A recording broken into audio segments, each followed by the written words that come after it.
49వ అధ్యాయం 16వ వచనం. 49, 16వ వచనం. చూడుము, నా ఎరచేతుల మీదనే నిన్ను చెక్కియున్నాను, నీ ప్రాకారములు నిత్యము నా ఎదుట నున్నవి. చిన్న ప్రార్థన చేసుకుందాం. ప్రేమ కలిగిన మా ప్రియ పరలోకపు తండ్రి, నీకే వందనాలు చెల్లిస్తున్నాను. దయాళుడా నీకే వందనాలు, దయాళుడా నీకే వందనాలు. కనికరపూర్ణుడా, సంపన్నుడా, నీకే స్తుతులు చెల్లిస్తున్నాను. ఈ రాత్రి నాయన చంద్రాయిగూడెం గ్రామంలో, ఈ గృహములో, ఈ కుటుంబము ద్వారా ఇంత చక్కని ఆశీర్వాదపు కూడిక జరగడం ఈ కుటుంబానికి మేలు, ఈ గ్రామానికి మేలు, మా అందరికీ మేలు తండ్రి. మేమందరం దీవించబడుతున్నాం. అవును తండ్రి, దీవించువారు దీవించబడతారన్నావు. నీ బిడలను ప్రభువా ఆశీర్వాదంగా ఉంచావు, ఇక్కడ దీవెనకరముగా ఉంచావు. సకల అవసరతలను తీర్చండి, వర్ధిల్ల చేయండి. కృప అనేది ఈ కుటుంబములో బహుగా విస్తరించాలి. నీ ఆత్మకార్యాన్ని జరిగించండి తండ్రి. ఇప్పుడు నాయన కొద్ది నిమిషాలు పరమసత్యములను ప్రభు నువ్వు మాకు ప్రత్యక్షపరచండి. పరలోకము నుండి దిగి వచ్చి ఆత్మ ద్వారా మాట్లాడండి. మేమందరం ఆత్మస్వరము విని ధన్యులము కావాలి. వాక్యానికి, సత్యానికి ఆటంకముగా నిలిచే అంధకార చీకటి, సైతాను శక్తులు, పొలిమేరల శక్తులు తండ్రి, కుమార, పరిశుద్ధాత్మ ఏకనామమైన యేసు నామమున బంధిస్తున్నాను. యేసుని నామమున బంధిస్తున్నాను. నీ వెలుగు విస్తరించునుగాక, అందరిని వెలిగించునుగాక. నాపై, నాలో నీ రక్తాన్ని ప్రోక్షించండి. బిడలపై, ఈ కుటుంబముపై నీ రక్తాన్ని ప్రోక్షించండి. ప్రోక్షించి కడిగి జయముతో నడిపించి అందరి హృదయములలో వాక్య సత్యాన్ని నింపమని యేసు నామమున అడుగుతున్న పరిశుద్ధ పరమ తండ్రి, ఆమేన్, ఆమేన్, ఆమేన్. దేవునికి స్తోత్రం కలుగునుగాక. హల్లెలూయా. ప్రభువునందు ప్రియమైన దేవుని బిడలారా, లేఖనములో వ్రాయబడినటువంటి ఒక అద్భుతమైనటువంటి మాట, ఆశీర్వాదకరమైనది, ధైర్యాన్ని ఇచ్చే ఒక మాట మనం లేఖనంలో నుండి చదువుకున్నాం. ఏమని వ్రాయబడింది? నా అరచేతుల మీదనే నిన్ను చెక్కియున్నాను. దేవునికి మహిమ. ఈ మాట ఎవరు పలుకుతూ ఉన్నారు? ఈ మాట ఎవరు సెలవిస్తూ ఉన్నారు? 8వ వచనములో యెహోవా ఈలాగు సెలవిచ్చుచున్నాడు. అంటే సాక్షాత్తు దేవుడే మాట్లాడుతూ ఉన్నటువంటి మాట, దేవుని స్వరం. అది స్వరం వినడం అనేది మనకు ఒక అలవాటుగా మారాలి. బాగా వినండి. ఆ మాటను బట్టి ప్రార్థన చేసుకోవాలి. స్వరం వినడం అనేది అలవాటుగా మారాలి. మనకు చాలా అలవాట్లు అనేవి ఉంటాయి కదా, ఉంటాయి ఉండవా? ఇప్పుడు ఉదయాన్న బ్రష్ చేసుకుంటాం, అవునా కదా? అలవాటే కదా? చేసుకోకపోతే నోరు వాసన వస్తుంది, ముందు ఎవరు నిలబడలేరు. స్నానం చేయాలి. అలవాటు, కొంతమందికి అలవాటు ఉండదు. అలవాటు లేకపోతే ఫ్రెండ్స్ ఉండరు. కారణం ఆ వాసన భరించలేం. అవునా? అలానే దినచర్యలు ఉంటాయి కదా, బట్టలు ఉతుక్కోవడం. ఉతుక్కోకపోతే మన కంపు మనకి ఇంప, మనకి ఇంపు కానప్పుడు వేరే వాళ్ళకి ఎలా ఇంపుగా ఉంటుంది? ఉండదు. కొన్ని డైలీ జరుగుతూ ఉంటాయి. అవునా కదా? డైలీ జరుగుతూ ఉంటాయి. ఒకరు గుర్తు చేయాల్సిన పనులు కాదు అవి. పొద్దున్నే బిందులో నీళ్లు పట్టుకోవాలి, వంట చేయాలి. ఇవన్నీ ఒకరు జ్ఞాపకం చేస్తారా?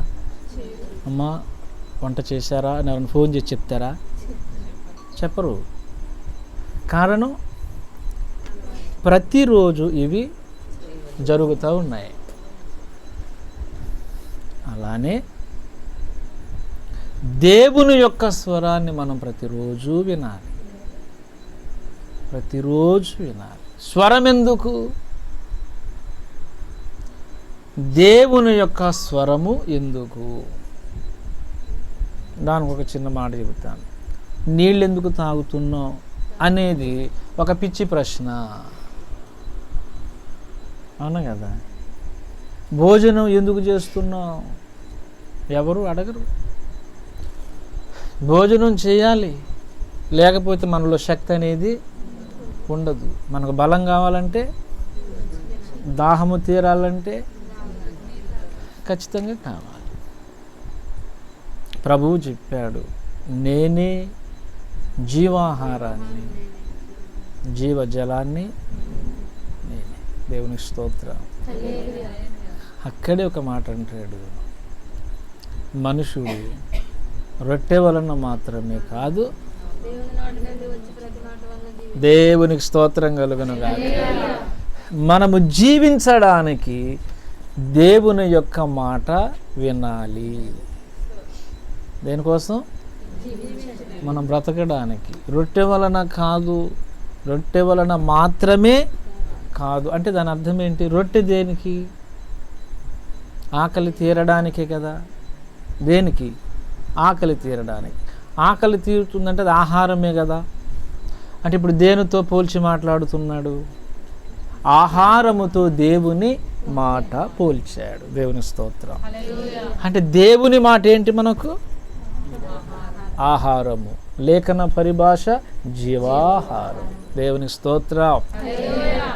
శరీరానికేమో మామూలు ఆహారం మనకు కావాలి. మరి మన అంతరంగానికి, అంతరంగ పురుషునికి కదా ఆ ఆహారం లోపల బలాన్ని ఇస్తుంది, ఈ శరీరానికి పరిశుద్ధతనిస్తుంది. దేవుని స్తోత్రం. లోపల దేవుని మాట ఉంటేనే సక్రమంగా నడుస్తాం మనం.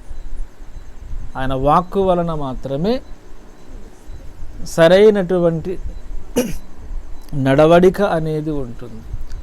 సరైనటువంటి త్రోవలు అనేవి ఏర్పాటవుతాయి. నడుస్తా నడుస్తా నడుస్తూ ఉండగా ఒకానొక దినమున ప్రభు యొక్క రాకడ సమీపించి ఆ సమయాన చక్కని అద్భుతమైన రూపము, సంపూర్ణ పురుషులుగా మారిపోతాం. దేవునికి మహిమ కలుగునుగా. ఎంతమందికి ఆసక్తి ఉంది? నేను సంపూర్ణముగా దేవుని యొక్క రూపంలోనికి మారిపోవాలి. హల్లెలూయా. నెక్స్ట్ ప్రార్థనకి మీరు కూడా చేతులు ఎత్తేస్తారు. హల్లెలూయా. ఆయన రూపం మనం కొన్నిసార్లు అంటాం కదా, అచ్చు ఈడు ముక్కు వాళ్ళ నాన్న ముక్కే. ఆ పెదాలు చూడండి, అచ్చు వాళ్ళ తాతలాగా. ఆ హెయిర్ చూడండి, ఆ నడక చూడండి. అవునా కదా? కొన్ని మాటలు మాట్లాడుతుంటారు. వాక్యం ఏముంటుందంటే అచ్చు గుద్దినట్టు యేసులా మారాలండి. దేవుని స్తోత్రం. అర్థమైందా? ఆయన రూపములోనికి మనం మారిపోవాలి. ఆయనను గూర్చి లేఖనం ఏమంటుంది?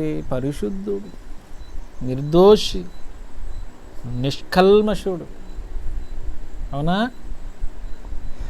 గొప్ప దేవుడు ఆయన, మహిమకు కారకుడు ఆయనే, అక్షయుడు. ఈ మాటలన్నీ మనం క్రోడీకరించినప్పుడు, ఒక్కచోట పోగేసినప్పుడు మనకు అర్థమయ్యే విషయం ఆయన దేవుడు అని.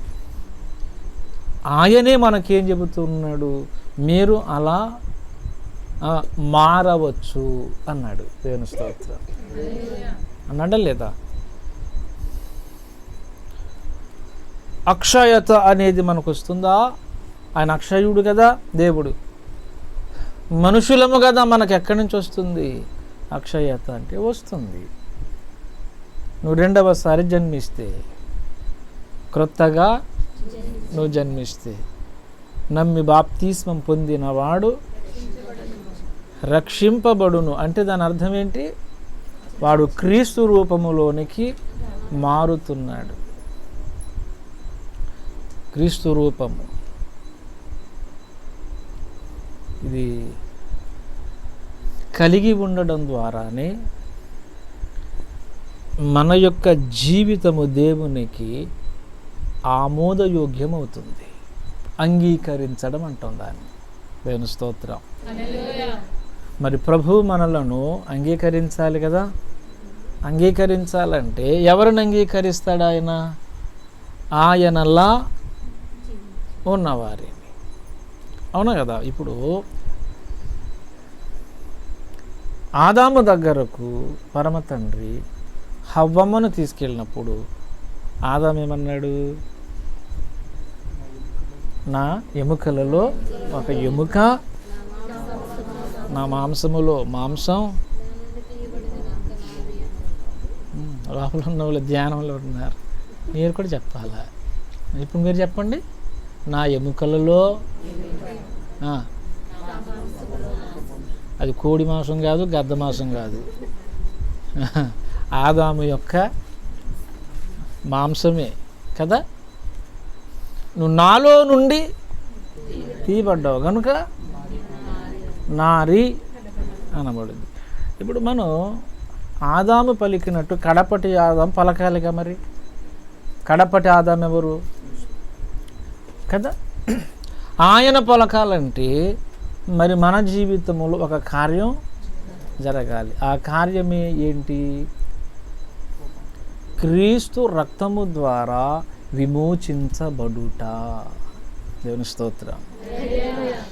ఈ విమోచన ద్వారానే ప్రారంభమయ్యేది ఆయన రూపములోనికి మారుట. ఓకేనా? ఆ రూపములోనికి మారిపోదు. ఆ రూపము రావలసిందే, ఇక ఆస్కారం లేదు. ఆ రూపములోనికి రావలసిందే. దేవునికి స్తోత్రం కలుగునుగా. మరి మనం ఏం చేయాలి? అలా తయారు కావాలంటే ఆయన యొక్క నిబంధన పాటించాలి. ఆ నిబంధన తెలియజేసేది వాక్యము, అనగా ఆయన స్వరము. దేవుని స్తోత్రం. అవునా కదా? ఇదిగో నీ కొరకు సక్రమంగా నీవు నడిచి నా రూపములోనికి మారడానికి నిబంధన అంటాడు తండ్రి. ఆ నిబంధన మనకు తెలియాలంటే మనం ఆయన మాట వినాలి. అందుకే ఇక్కడ ఏం చెప్పాడు? యెషయా గ్రంథములో 49లో 8వ వచనం, యెహోవా ఈలాగు సెలవిచ్చుచున్నాడు. దేవునికి స్తోత్రం. ఎన్నో సంగతులు తండ్రి మాట్లాడుతున్నాడు. అయితే ఆయన మాట్లాడుతున్నాడు, సెలవిస్తున్నాడు. అది మన చెవిని పడాలి, మన హృదయములోనికి రావాలి. అవి మన ప్రవర్తన మీద ప్రభావాన్ని చూపాలి. దేవుని స్తోత్రం. నేనెందుకు ఆ నిబంధన పాటించాలండి అని మీరు అడిగితే మీ అందరికీ ఒక ప్రశ్న. మీరు కొన్ని ఆంక్షలు మీ పిల్లలకు విధిస్తారా, విధించరా? ఫలానా మార్గంలోకి వెళ్ళొద్దు, ఫలానా వ్యక్తులతో మీరు సహవాసం చేయొద్దు. ఇక్కడ ఉన్నారు, ఒక దొంగతో సహవాసం చేయండి అని మీరు నేర్పిస్తారా? నేర్పించరు. కారణం, నా బిడ్డ బాగుండాలి. అవునా? మంచి త్రోవలో వాడు నడవాలి, వాడి భవిష్యత్ బాగుండాలి. నువ్వు త్రాగొద్దు, తిరగొద్దు, అన్ని విషయాలు తండ్రి కానీ తల్లి కానీ చెబుతానే ఉంటారు. కారణం ఒక్కటే, ఆ బిడ్డల యొక్క భవిష్యత్తు ఒక వెలుగుగా ఉండాలని. దేవునికి స్తోత్రం కలుగునుగా. కొన్నిసార్లు ఇంకా గట్టిగా గద్దించి మాట్లాడతారు. ప్రతి గద్దింపులో కూడా తల్లి ప్రేమ, తండ్రి ప్రేమే కనబడుతుంది. అవునా కదా? ఎంత గద్దించి చెప్పినా సరే, కొన్నిసార్లు కర్ర పట్టుకొని నువ్వు ఆ త్రోవలో వెళ్ళొద్దు, ఆ కర్రలో ప్రేమే ఉంది, ఆ మాటలో ప్రేమే ఉంది. ఆ గద్దింపు లేకపోతే ఆ వ్యక్తి ఆగుతాడా? బాగా అర్థమైంది మీకు? అంటే కుటుంబములో తల్లిదండ్రులు కొన్ని సూచనలు ఇస్తారు బిడ్డల కోసం. ఆ సూచన దేనికోసం? వారి భవిష్యత్. మరి పరమ తండ్రి ఎలా నడవాలో మరి నిబంధనలు తెలియచేయొద్దా? ఆలోచించండి. మనమే ఇన్ని జాగ్రత్తలు తీసుకుంటే విశ్వానంతటిని నడిపించేవాడు ఆయన. అవునా కదా? మరి మనతో మాట్లాడడా? ఇదిగో నీ కొరకు ఈ నిబంధన ఇస్తున్నా, ఈ నిబంధన నువ్వు పాటిస్తే నువ్వు కలిగే, నువ్వు పొందుకునే ఆశీర్వాదాలు ఇవి. నువ్వు నాలా ఉంటావు. దేవుని స్తోత్రం. మరి మాట వినాలా అక్కర్లేదా? కొంతమందికి ఇంట్లో కూడా మాట వినడం ఇష్టం అనేది ఉండదు. వింటే వాళ్ళే చెప్తారు, మీ తల్లిదండ్రులకి మీరే చెప్తారు. ఏమని చెప్తారు? ఎరా వింటే నువ్వు బాగుపడతావు, లేకపోతే నువ్వే కష్టపడతావు, నువ్వే నష్టపడతావు అంటారు. అవును కదా? వినుట వలన బాగుపడతారు. దేవుని స్తోత్రం కలుగునుగా. సరేనా? మరి మనం దేవుని మాట వినుట వలన మనం బాగుపడతాం. మన జీవితాలు ఎలా నడిపించాలో లేఖనాలే డిసైడ్ చేయాలి. వాక్య ధర్మశాస్త్రం కిందికి మనము రాగలిగితే ప్రతి నిబంధన మనకు జీవాన్ని ఇస్తుంది. వాక్యము ప్రాణము అన్నమాట. మనకు వాక్యము లేకుండా బ్రతుకలేము. దాని స్తోత్రం. మైండ్లోకి అలా వెళ్ళిపోవాలి. వాక్యమే నా ప్రాణము. రక్తంలో ఏముంటుంది కదా? ప్రాణం ఉంటుంది. మరి మన రక్తంలో వాక్యం ఉంచాలి. మన ప్రాణము దేవుని వాక్యమై ఉండాలి. దేవునికి స్తోత్రం. అప్పుడు బ్రతుకుతాం మనం. మన కుటుంబాలు బాగుంటాయి, మనము బాగుంటాం. అందుకని మాట వినాలి. ఆయన చెప్పాడు, లోబడితే ఎంత ప్రేమ కుమ్మరించాడో మూలవాక్యంలో చెప్పాడు. ఏమని వ్రాయబడింది? చూడుము నా ఎరచేతుల మీదనే నిన్ను చెక్కియున్నాను. దేవునికి స్తోత్రం. ఎక్కడ చెక్కుకున్నాడంట దేవుడు? అరచేతుల మీద.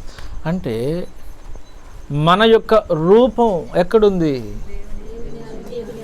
దేవుని చేతి మీద. దీని అర్థం ఏంటంటే, క్రీస్తు ప్రభువారిని గురించి లేఖనం మాట్లాడుతూ యెహోవా బాహువు అని వ్రాయబడింది. ఆయన ఎవరు? యెహోవా బాహువు. ఆయన చేయి అని వ్రాయబడిన ప్రతి చోట ఆయన క్రీస్తు అనేది మనకు తెలియాలి. యెహోవా బాహువు అనగా క్రీస్తు ప్రభువు వారు. ఇక్కడ లేఖనంలో ఏమని వ్రాయబడింది? ఆ చేతి మీద చెక్కుకుంటాను. అంటే ఇప్పుడు దాని అర్థం ఏంటి? నీవు ఆయనలో ఉండడానికి ఆయన అనుమతి ఇచ్చాడు. దేవుని స్తోత్రం. ఆయనలో. ఎంత సంతోషం అసలు! ఆయనలో మనం ఉండాలి. మనలో ఏక శరీరమై అంటే దాని అర్థం ఏంటి? ఇద్దరు వేరువేరు వ్యక్తులు కానీ ఒకే అభిప్రాయము కలిగిన వారు. దేవుని స్తోత్రం. క్రిస్టియన్ మ్యారేజ్లో చెబుతాం కదా, వీరు వేరువేరు కాదిక, ఇద్దరును ఏక శరీరమై ఉందురు. ఇక్కడ ఎంతమంది ఉన్నారు ప్రమాణాలు చేసిన వాళ్ళు? క్రిస్టియన్ మ్యారేజ్లో ప్రమాణం చేసిన వాళ్ళు 1, క్రిస్టియన్ మ్యారేజ్లు చేసుకున్న వాళ్ళు 1, 2, 3, 4, 5, 6, 7, అబ్బో చాలామంది ఉన్నారు ఇక్కడ. సరే, మీరేమని ప్రమాణం చేశారు?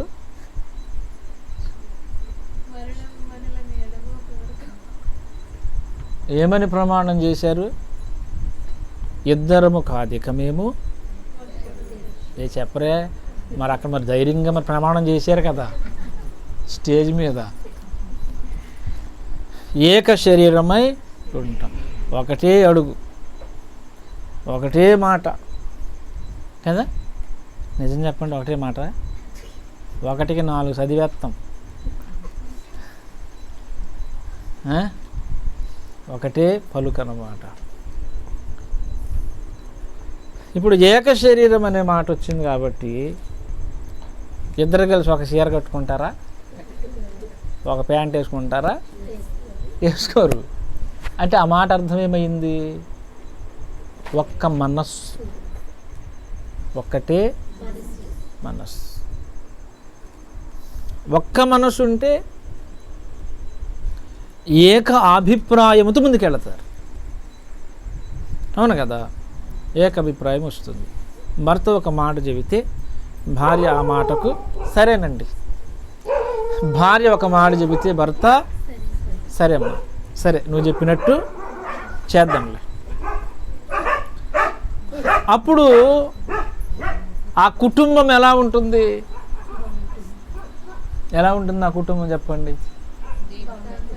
నేను తలను కాబట్టి నేను చెప్పింది నేను వినాలి అంటే కుదరదు. అప్పుడు ఆమె ఏమంటుంది? ఓహో, శరీరం లేకుండా నీ తల ఎలా పనిచేస్తా నేను చూస్తానంటది. స్త్రీ ఎవరు? ఉస్సు కాదు, శరీరము. గట్టిగా చెప్పాలా? స్త్రీ శరీరము, భర్త శిరస్సు అయి ఉన్నాడు. నేను తలని, నేను చెప్పింది నేను వినాలి అనకూడదు. నేనే శరీరాన్ని. నీ తలక ఎప్పుడు కూడా అదుపులో పెట్టుకొని ఉండి అనకూడదు. ఈ రెండు కలిస్తేనే మనిషి. భార్యాభర్తలు ఏక అభిప్రాయములోకి వస్తేనే ఏక శరీరం. దేవుని స్తోత్రం. ఇప్పుడు మీకు అర్థమై ఉంటుంది, ఏక శరీరం అంటే వేరువేరుగా ఉన్నటువంటి ఇద్దరు వ్యక్తులు ఒక్క అభిప్రాయము ద్వారా కలిసి ముందుకెళ్ళడం. ఇప్పుడు మనం ఆయన పరలోకమందు ఉన్నాడు, మనమేమో మరి ఆయనకి మనకి ఏ విధముగా ఈ సంబంధం అనేది దొరుకుతుంది, కలుస్తుంది? ఎలా? ఒకటే. నువ్వు రెండవసారి జన్మిస్తే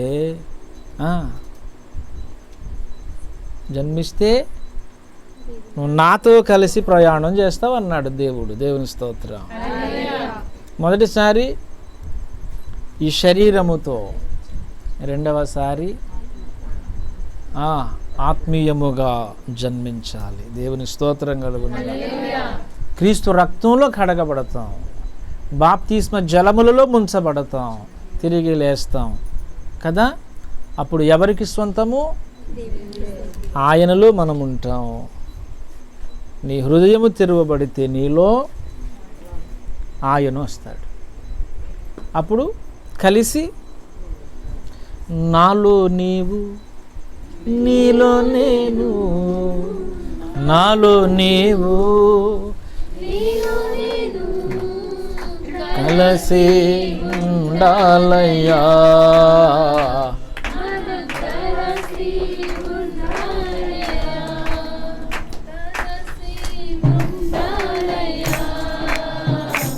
మనం కలిసి ఉండాలయ్యా. పరిశుద్ధ ఆత్ముడా యేసు పంపిన వాడవు నీవేగా. పరిశుద్ధ ఆత్ముడా దేవుని స్తోత్రం కలుగునుగాక. నువ్వు లోబడితే ఆయన చేతుల్లో నువ్వు చెక్కబడి ఉంటావు, ఆయనలో ఉంటావు. ఆయన ప్రేమ ఎటువంటిదంటే పైన వచనం చదవండి, 15వ వచనం. స్త్రీ తన గర్భమును పుట్టిన బిడ్డను కరుణింపకుండా తన చంటి పిల్లను మరచునా వారైనా మరచుదురు గాని నేను నిన్ను మరువను. దేవునికి స్తోత్రం. ఒకవేళ తల్లైనా మర్చిపోవచ్చేమో, తండ్రైనా మర్చిపోవచ్చేమో, నేనైతే నిన్ను, అందుకే చెప్పాడు ఎన్నడూ నిన్ను విడువను అన్నాడు. చెప్పిన మాట కదా, దేవుడు చెప్పాడు కదా, ఎన్నడూ. ఎన్నడూ అంటే దాని అర్థం ఏంటి? ఎప్పటికీ. ప్రభువైతే విడిచిపెట్టాడు, వెళితే నీవే దూరంగా వెళ్ళాలి తప్ప ఆయనైతే నిన్ను విడిచిపెట్టాడు. నీ కుటుంబాన్ని వదిలిపెడతాడా దేవుడు? విడిచిపెడతాడా? ఎన్నోసార్లు మీరు దైవ సన్నిధిలో కన్నీటితో అడిగే ఉంటారు, ఈ పరిస్థితిలో తండ్రి అందరూ నా వాళ్ళు అయితే వదిలేశారు, నువ్వు మాత్రం నన్ను వదిలిపెట్టలేదు. చాలామంది పరిస్థితి ఎలా ఉంటుందంటే, సమృద్ధిగా ఉన్నప్పుడు అందరూ పొలోమంటూ వచ్చేస్తారు కదా, బెల్లం ఉన్న చోటకి చీమలు వచ్చినట్టు పొలోమంటూ వచ్చేస్తారు. ఏదైనా చిన్న తేడా కొట్టిందనుకోండి, అందరూ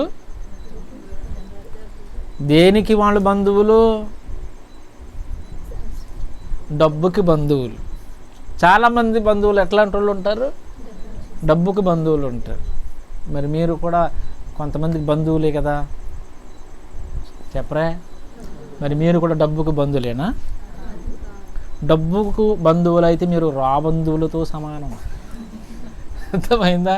డబ్బుకు బంధువులు కాదు, ప్రేమించాలి. ఏం చేయాలా? క్రీస్తు ప్రేమ మనలో ఉండాలి. ప్రేమించాడా లేదా?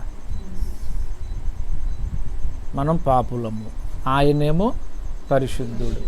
వదిలేశాడా? భూమి మీదకి వచ్చి మరి మన పాపాన్నంతా తొలగించేసి పరిశుద్ధులుగా నిలబెట్టాడు. దేవునికి స్తోత్రం కలుగును. దీనిలో మనకు అర్థమయ్యే విషయం ఏంటంటే, నీ శత్రువుని ప్రేమించు. ప్రేమిస్తాం మనం? మాట్లాడాలా? ఎంతమంది ప్రేమిస్తున్నారు?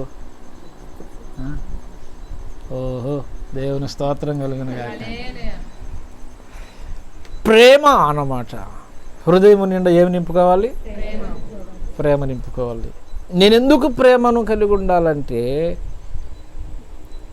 ఆయన నన్ను ప్రేమించాడు, ఆయన రూపములోనికి నేను మారుట ప్రేమను కలిగి ఉండుట. అవునా కదా?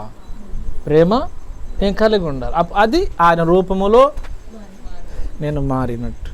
లేకపోతే ఏముండదు, అన్ని భాషలు మాట్లాడినా ఏముండదు, పాటలు పాడినా ఏముండదు, వాక్యం చదివినా ఏముండదు. ప్రేమ లేకపోతే ఏం చేసినా లేదు. ముందు ప్రేమ ఉండాలి. అంటే ప్రతి హృదయంలో ప్రేమ. మీ హృదయాల్లో ప్రేమ ఉందా? ప్రేమిస్తున్నారా? దేవుని ప్రేమ నింపబడిందా? నింపబడితేనే ఇక్కడ లేఖనం మాట్లాడుతోంది. ఏమని? నువ్వు నా రూపములో మారుతున్నావు. హల్లెలూయా.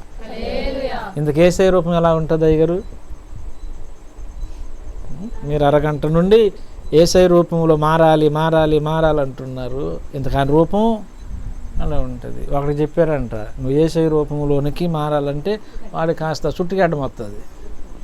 వాడు ఏం చేశాడంటే ఫోటో చూశాడు, యేసయ్య ఫోటో చూసి దండిగా మీసాలు పెంచి చుట్టూ మంచిగా గెడ్డం పెంచి పొడవాటి జుట్టుకుడు పెంచి ఆయన నిలువుటంగి కదా, మరి యేసుప్రభు వారు కుట్టు లేక ఉంటే ఒక నిలువుటంగి అనమాట అయింది. చక్కగా ఉంటుంది నేత నిలువుటంగి వేసుకొని ఇలా నిల్చున్నాడు అన్నమాట. ఫోటోలో ఉంటుంది కదా, ఆయన ఇలాగే ఉండడు, ఫోటోలో ఉంటుంది అలా అంతే. అంటే అభయహస్తం అన్నమాట. ఏ రూపం ఉంది ఇప్పుడు? ఏ రూపం ఉంది చెప్పండి? యేసయ్య రూపమేనా? ఆయన మారమన్నది ఏ రూపంలోనికి? గెడ్డం పెంచుకోమనలే, మీసాలు పెంచుకోమనలే. గెడ్డము మీసాలు అయితే ఆడవాళ్ళకి ఎప్పుడు గెడ్డం వచ్చేది, ఎప్పుడు మీసాలు వచ్చేది? గెడ్డం మీసాలు కాదు ఆయన చెప్పింది. యేసయ్య రూపం అంటే అర్థం ఏంటి? యేసయ్య లాంటి మనసు కలిగి ఉండుట. దేవుని స్తోత్రం. అవునా కదా? ఆయన మనస్సు. మరి ఆ మనస్సు మనకు కావాలి, అవసరం లేదా? ఆ మనస్సు మనం కలిగి ఉండడం ద్వారా మన ద్వారా దేవుడేమన్నా సాధిస్తాడా, లేక మనమేమన్నా ఆయన యొక్క రూపాన్ని కలుగుట వలన సాధించగలమా? 2 ప్రశ్నలు వేశాను నేను. మొదటిది, మన ద్వారా ఏమైనా మన ద్వారా ఏదైనా సాధించడానికి మనం పెద్ద సర్వశక్తిమంతులం కదా. ఎవరు సర్వశక్తిమంతుడు? దేవుడు. ఒకటే గుర్తుపెట్టుకోండి, సబ్జెక్ట్ ఇది వేరు, కానీ ఒక్క మాట చెబుతున్నాను. అలా ఉండడం ద్వారా అది మనకే ఆరోగ్యకరము, మనకే క్షేమకరము. దేవుని స్తోత్రం. సింపుల్ ఒక మాట చెబుతాను. దేవుడు తన వాక్యంలో ఏమని చెప్పాడంటే, నీ తల్లిని నీ తండ్రిని సన్మానించు అన్నాడు కదా, అన్నాడు. ఇప్పుడు అది చేయడం ద్వారా ఎవరికి మేలు? మనకైనా మేలు. ఎందుకు మేలు? తల్లిని తండ్రిని సన్మానించడం ద్వారా అక్కడ కింద ఒక మాట ఏంటి? నీవు దీర్ఘాయుష్మంతుడు అవుతావు. దేవుని స్తోత్రం. ఎవరికి మేలు అది? పిల్లలకు మేలా కాదా? 2, ఈ మాటలు, నా మాటలను నీవు అంగీకరించి నడిచిన ఎడల నీవు దీర్ఘాయుష్మంతుడవగుదు. అంటే దేవుని యొక్క వాక్యాన్ని నెరవేర్చడం ద్వారా మనము దీర్ఘాయుష్మంతులం అవుతున్నాం. అంటే మనకు ప్రయోజనమా కాదా? అవునా కదా? లేఖనాల్లో కొన్ని సంగతులు ఉన్నాయి. నువ్వు దొంగిలించవద్దు అన్నాడు. ఎవరికి ప్రయోజనం? మనకే. పొరుగు వానిది ఏదియును ఆశించొద్దు అన్నాడు. ఎవరికి ప్రయోజనం? మనకి. అంటే దాని అర్థం గమనించండి, దేవుడు సమృద్ధిని మనకిస్తాడు. ఇవ్వడా? ఇస్తాడు. మీరు కష్టపడ్డప్పుడు ఒకటే ప్రభు సన్నిధులు అడగాలి, ప్రభు ఈ కష్టమును దీవించు, వర్ధిల్ల చేయండి. ప్రభువు ఆ కష్టాన్ని దీవించడా? చేతులు ఏమీ లేకుండా కల్దీల దేశంలో నుండి అబ్రహాం బయటకు వచ్చాడా, రాలేదా? వచ్చాడు. ఎవరి మీద నమ్మకంతో వచ్చాడు? దేవునిపై నమ్మకంతో వచ్చాడు. బయటకు వచ్చేసాడు. వచ్చేటప్పుడే దేవుడు చెప్పిన మాట, అబ్రహాం, ఒక ప్రత్యేకమైన ఆశీర్వాదం నేను నీకు ఇస్తున్నాను. నిన్ను దీవించేవాళ్ళు దీవించబడతారు, నిన్ను శపించేవాడు. డైరెక్ట్గా దేవుడు ఒక మంచి స్టేట్మెంట్ ఒకటి ఇచ్చేసాడు. అంటే దేవుడు ఆ మాట పలికాడంటే ఆలోచించండి, అబ్రహామును కూడా దేవుడు నమ్మాడు. అక్కడ నా మాట అర్థమైందా? అబ్రహాము దేవుని నమ్మాను, అది కాదు నేను చెప్పిన మాట. ఇక్కడ దేవుడు నిన్ను నమ్మాలి. దేవుని స్తోత్రం. అంత నమ్మకమైనటువంటి బిడ్డలుగా మనం బ్రతకాలి. ఇటొగ్గంత అటొగ్గంత వేయకూడదు. నమ్మకమైన బిడ్డగా నమ్మాడు అబ్రహాముని అని ఎందుకంటున్నానంటే లేఖనంలో రాయబడిన మాట. ఈ భూమి మీద ఒక కార్యాన్ని చేయడానికి తండ్రైన దేవుడు దిగొచ్చినప్పుడు నేను చేయబో కార్యమును అబ్రహామునకు దాచెదనా. ఏదో ఒక మనిషి దగ్గర మాట్లాడినట్టుగా ఉంది ఆ మాట. మనిషి ఏమన్నా ఆయన మనిషి కాదు, దేవుడు. దేవుడే ఏమంటున్నాడు అబ్రహామునకు చెప్పకుండా, నేను దాయుని ఈ రహస్యాన్ని. అంటే దాని అర్థం ఏంటి? అబ్రహాము యొక్క ఆత్మీయ స్థాయి విశ్వాస సంబంధమైన ఒక స్థిరత్వము. దేవుని స్తోత్రం. కదలడన్నమాట. అసలు దేవుని యొక్క మాట నుండి మనం కూడా కదలకూడదు. దేవుడు ఒక పునాది మన కొరకు వేసినప్పుడు నిలబడితే దాని నుండి కదలకూడదు. కొంతమంది ఇప్పుడు ఒక మాట చెబుతారు, మరో అర్ధగంటకి ఆ మాట మారిపోద్ది. పక్కనున్న విశ్వాసం ఒక మాట చెప్పి ఇంకొక విశ్వాసి దగ్గరికి వెళ్ళి ఇంకొక మాట అన్నమాట. అలా చెప్పొచ్చా? ఉదాహరణకు చెబుతున్నాను, మీరు చెప్పేవాళ్ళు ఏం కాదు, కానీ ఒకళ్ళు చెబితే మారు మనసు పొందండి. ఓకే, దేవునికి స్తోత్రం. అలా చెప్పొచ్చా? అది స్థిరత్వము కాదు. స్థిరముగా మన మాట స్థిరము, మన చూపు, మన నడక, అవునా? దీనినే పరిశుద్ధ జీవితం అంటాం. దేవుని స్తోత్రం. హృదయ శుద్ధి కలిగిన వారు ధన్యులు. చూసారా, మాట ఎక్కడి నుంచి వస్తుంది? ఎక్కడి నుంచో వస్తుంది. అందుకని హృదయాన్ని శుద్ధి చేసుకొని మంచి మాట బయటకు రావడానికి వాక్యాన్ని హృదయంలో నింపుకోవాలి మనం. దేవుని స్తోత్రం కలుగును. హృదయంలో ఏముండాలి? వాక్యము. వాక్యమునకు వేరుగా మన హృదయము ఉండకూడదు. దేవునికి స్తోత్రం కలుగును. హల్లెలూయా. లేఖనంలో ఒక మాట ఉంటుంది, ఏంటంటే క్రీస్తును హృదయములో నింపుకోవాలి అంటాడు భక్తుడు. క్రీస్తును హృదయములో నింపుకోవాలంటాడు. దేవుని వాక్యము సెలవిస్తూ ఉన్నటువంటి ఒక అద్భుతమైన మాట అది. 1 పేతురు పత్రిక 3వ అధ్యాయం 15వ వచనం. నిర్మలమైన మనస్సాక్షి కలిగిన వారై మీలో ఉన్న నిరీక్షణను గూర్చి మిమ్ముని హేతువు అడుగు ప్రతి వానికిని సాత్వికముతోను భయముతోను సమాధానము చెప్పుటకు ఎల్లప్పుడూ సిద్ధముగా ఉండి మీ హృదయముల యందు క్రీస్తును ప్రభువుగా ప్రతిష్ఠించుడి. ఎక్కడ? హృదయాల్లో అన్నమాట. చూసారా, ఇందాక నేను చెప్పాను కదా, క్రీస్తు లాగా ఉండాలంటే గడ్డం పెంచుకొని ఉండడం కాదు. క్రీస్తు ఎక్కడుండాలి? హృదయంలో ఉండాలి. అప్పుడు నిర్మలమైనటువంటి మనస్సాక్షి అవుతుంది. నిర్మలము అంటే కల్మషమే లేని మనస్సాక్షి. మన హృదయాల్లో కానీ ఆలోచనలో కానీ కల్మషాలు ఉండకూడదు. కల్మష సంబంధమైనటువంటి మాటలు మనలో ఉండకూడదు. ఎందుకంటే మనం దేవుని బిడ్డలముగా దేవునికి లోబడి దేవుని కార్యాలు మన కుటుంబాలలో జరగడానికి మన హృదయములో తలంపులు ఎంతో ఉన్నతమైనవిగా ఉండాలి. దేవుని స్తోత్రం. సంకుచితముగా మన ఆలోచనలు చేయకూడదు. ఇరుకైనటువంటి ఆలోచనలు చేయొద్దు. విశాలమైన ఆలోచనలు.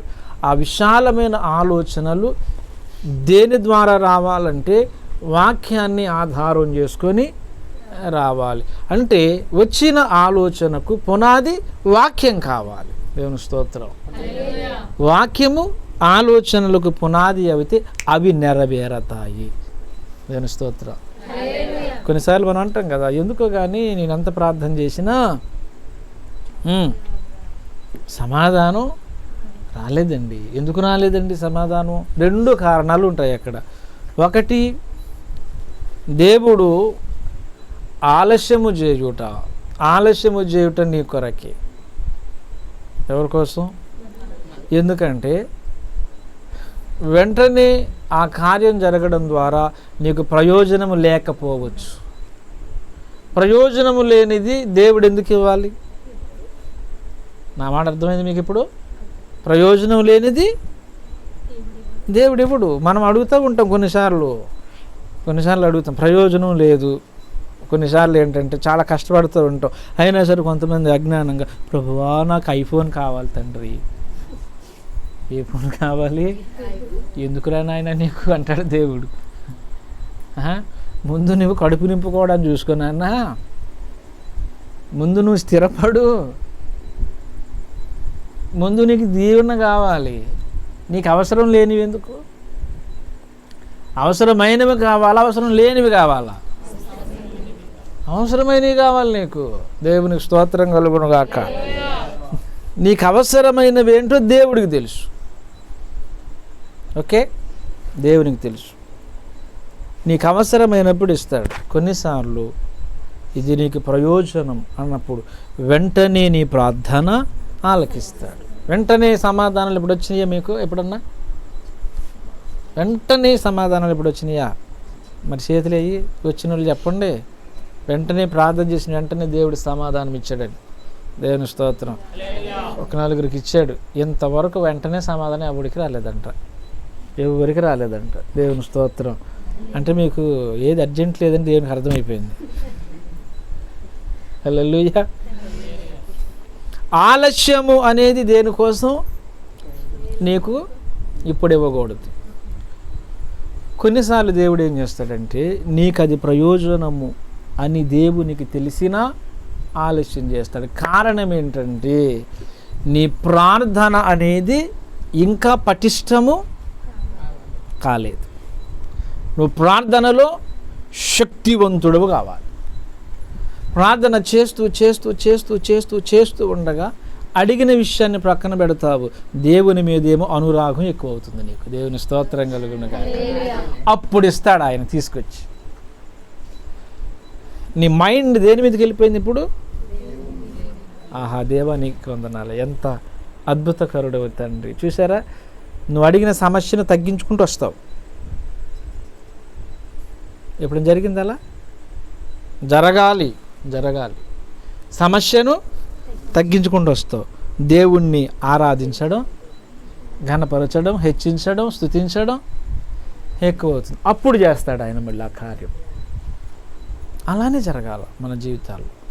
మీ జీవితాల్లో కూడా అట్లా జరగాలి. ఎక్కువ ఆరాధించండి, ఎక్కువ ప్రార్థించండి, ఎక్కువ దేవుని మాటలు వినండి. అప్పుడు అద్భుతాలను మీరు స్వతంత్రించుకుంటారు. ఓకేనా? అద్భుతాలు జరగాలని ఎంతమందికి ఆశ ఉంది? మరి ఏం చేస్తారు మీరు చెప్పండి? ఎక్కువగా ప్రార్థన చేయండి, ఆరాధించండి. ఇంకొకటి ఏం చెప్పా? దేవుని మాట వినండి. వింటారా? వినరా? మాట వినుట శ్రేష్ఠ. బలులు అర్పించుట కంటే మాట వినుటయే. మరి మాట వింటారా? దేవుని మాట విని లోబడతారా? లోబడి చేస్తారా? అప్పుడు క్రియలు కలిగిన విశ్వాసం అయిపోతుంది. దేవుని కార్యాలు మీ ఇంటిలో, మీ వ్యక్తిగతముగా జరుగుతాయి, జరగవా? అట్టి కార్యములను దేవుడు ఈ రాత్రి జరిగించునుగాక. ప్రతి కుటుంబములో దేవుని యొక్క మహద్భుతములు దేవుడు నెరవేర్చునుగాక, దీవించునుగాక.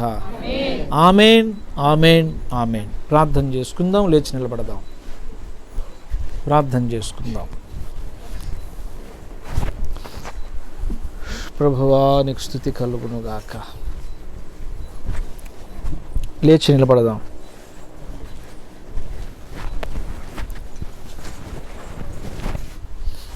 హల్లెలూయా. గట్టిగా ప్రభుని ఆరాధించండి. ఒక్క 5 నిమిషాలు ఓ దేవా నీకు స్తుతి కలుగునుగాక. చేతులు పైకెత్తుతారా అందరూ కూడా? ప్రతి ఒక్కరూ మీ చేతుల పైకెత్తి ప్రభుని స్తుతించండి. ఒక్క 2-3 నిమిషాలు.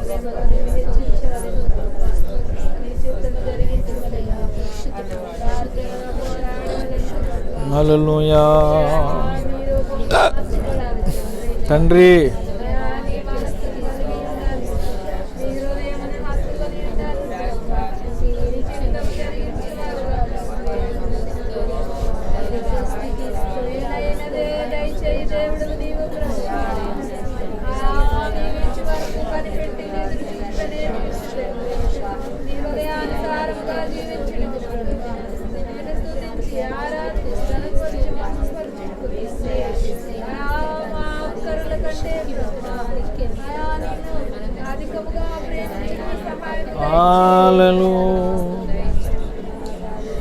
స్తోత్రారుహుడా. అడగాలి దేవుని. తండ్రి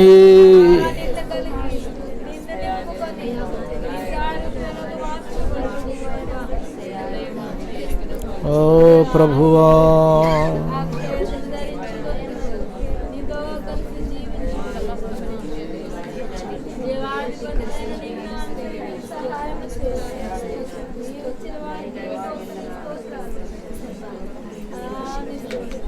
హల్లెలూయా. స్తోత్రములు తండ్రి, స్తోత్రములు తండ్రి, స్తోత్రములు తండ్రి, స్తోత్రములు తండ్రి. హల్లెలూయా, హల్లెలూయా, హల్లెలూయా. నీవు పంపిన నీ మాటను బట్టి స్తోత్రాలు, నీ మాటను బట్టి స్తోత్రాలు.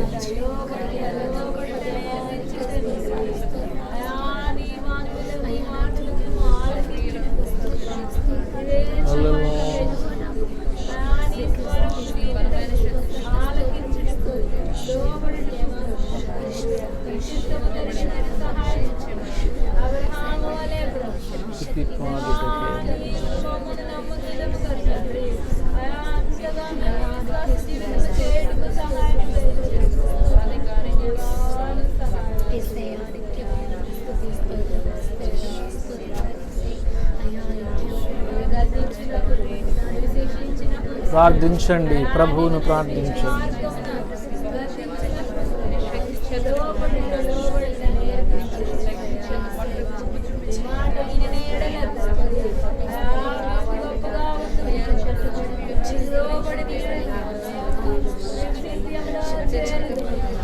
ఆయన చేతులలో నిన్ను చెక్కియున్నాడు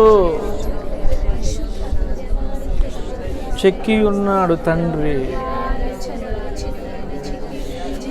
ఆ దేవానికి స్తోత్రం కలుగునుగాక. స్తుతి పాడుటకే బ్రతికించిన జీవనదాతవు నీవేనయ్యా. స్తుతి పాడుటకే బ్రతికించిన జీవనదాతవు నీవేనయ్యా. ఇన్నాళ్ళుగా నన్ను పోషించిన తల్లి వలే నన్ను ఓదార్చిన. ఇన్నాళ్ళుగా నన్ను పోషించిన తల్లి వలే నన్ను. నీ ప్రేమ నాపై ఎన్నడు మారదు యేసయ్యా. నీ ప్రేమ నాపై ఎన్నడు మారదు యేసయ్యా. జీవిత కాలమంతా ఆధారం నీవేనయ్యా. జీవిత కాలమంతా ఆరాధించే నా పరమో. స్తుతి పాడుటకే బ్రతికించిన జీవనదాతవు నీవేనయ్యా. స్తుతి పాడు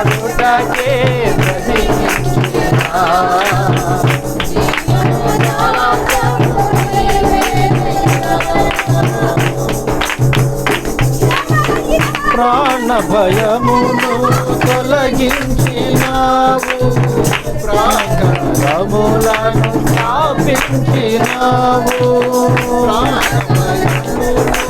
తొలగించినావు, ప్రాకారములను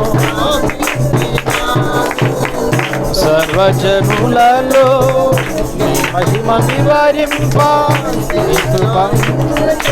నన్ను నింపినావు, నీ కృప బాహుళ్యమే.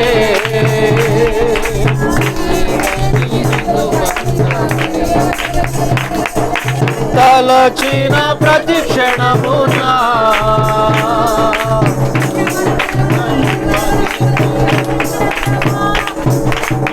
స్తుతి పాడుటకే బ్రతికించిన జీవనదాత నీవేనయ్యా, స్తుతి పాడుటకే బ్రతికించిన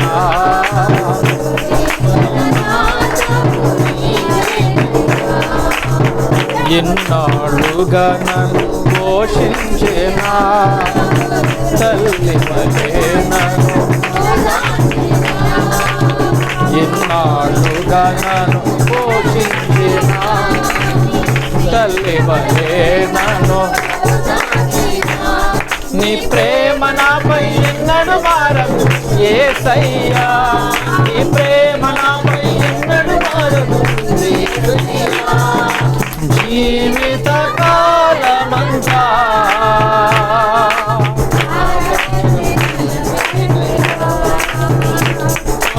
జీవిత కాలమంతా కనపడదు, జీవిత కాలమంతా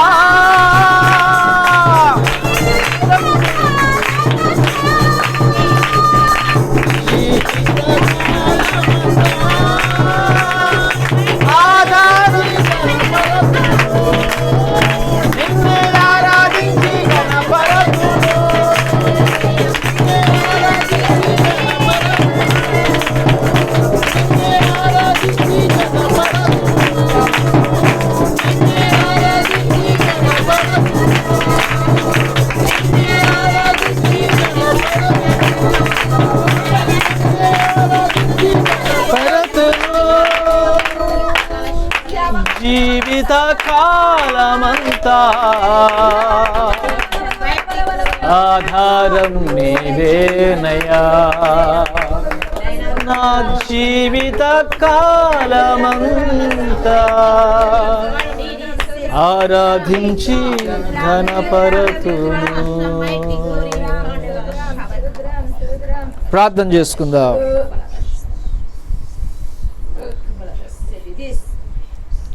ప్రేమ కలిగిన మా యేసయ్య, దయ కలిగిన తండ్రి, నీకు వందనాలు. ఘనుడా గొప్ప దేవా, ఈ రాత్రి నీవు మాకు ప్రత్యక్షమైనందుకు స్తోత్రాలు. గొప్ప తండ్రి, నీవు మాతో మాట్లాడే దేవుడవు. మేం నీ మాట వినాలి, ప్రతి దినము వినాలని ఈ రాత్రి నువ్వు ప్రత్యక్షపరిచావు. నీ మాట వినుట వలన మేము తండ్రి నీలో ఉంటాం, నువ్వు మాలో ఉంటావు, ఏకమై ఉంటాం, నీ చేతులలో చెక్కబడి ఉంటాం. ఒకవేళ తల్లిదండ్రి మరచిన నేను నిన్ను మరువను, ఎన్నడూ విడువనన్నావు తండ్రి. అంత ప్రేమ నీది. ఈ ప్రేమే మాకు కావాలి. ఆ ప్రేమలో మేము బ్రతకాలి. మేము జీవించుటకు నీ మాటే మాకు కావాలి తండ్రి. నా మాట వలన మీరు బ్రతుకుతారన్నావు. ఆ మాట మాకు ప్రతిరోజు కావాలి. మేము వినాలి. నువ్వు మాకు ప్రత్యక్షపరిచిన ప్రతి వాక్య సత్యానికి మేము లోబడి నీ రాకడకు తండ్రి సరైనటువంటి సిద్ధపాటుతో నిలబడాలి. నీ మాట వింటే మమ్మను స్థిరులను చేస్తావు, కదలని వారిని చేస్తావు. ప్రభువా మేము భయభక్తులతో భక్తి చేయడానికి, విశ్వాసంతో ప్రార్థన చేయడానికి, మేము నడవాలి అని వాక్యాన్ని అంగీకరించడానికి కృప చూపండి. అటువంటి కృపయే ఈ కుటుంబములో అనుగ్రహించండి. ఎంత ఆసక్తిగా ప్రభు బిడ్డలు నాయన ఈ ప్రార్థన కోసం సిద్ధపడ్డారు తండ్రి. అయ్యా ఎంత ప్రేమతో పిలిచారు, ఆహ్వానించారు నాయన. శ్రావణిని బట్టి, సహోదరిని బట్టి, బ్రదర్ గారిని బట్టి అందరినీ, ఈ కుటుంబాన్ని ప్రభువా నీ నామానికి అప్పగిస్తూ నీ దాసునికి ఆశీర్వదిస్తున్నానయ్యా. సకల ఆశీర్వాద, సంపూర్ణత, పరిపూర్ణత, సంపద కలుగునుగాక. సమస్తముపై నీ ఆశీర్వాదం దిగి వచ్చునుగాక. ఇది మొదలు ఇంకా ఉన్నతమైనటువంటి స్థితి ఈ కుటుంబమును దర్శించునుగాక. దీవించండి నాయన, దీవించండి. వచ్చిన ప్రతి బిడ్డను దీవించండి, ప్రతి కుటుంబాన్ని దీవించండి. ఈ ఆశీర్వాదపు కూడిక ద్వారా ఈ కుటుంబానికి ఆశీర్వాదము, వచ్చిన అందరికి ఆశీర్వాదమును అనుగ్రహించమని, అందరిని దీవించమని, అందరికి మేలు చేయుమని యేసును అడుగుతున్న పరిశుద్ధ పరమ తండ్రి. యేసు రక్తమునకే జయం, శిలువ రక్తం జయం, ప్రవేశన సంపూర్ణ విజయము కలుగునుగాక. మన తండ్రి అయిన దేవుని ప్రేమ, మన రక్షకుడైన యేసయ్య కృప, పరిశుద్ధాత్మ దేవుని తోడు, కాపుదల, సన్నిధి, సహవాసం చేరి వచ్చిన మనకందరకును, ఈ ప్రార్థనా కూడికను ఇంత ఘనంగా ఏర్పాటు చేసుకున్న ఈ ప్రియ కుటుంబమునకును, సర్వలోకములో చెదరి ఉన్న భక్తులకు, సత్య అన్వేషకులకు దేవుని కృపతోడి ఉండి తన రాకడకై సిద్ధపరచునుగాక. ఆమేన్, ఆమేన్, ఆమేన్.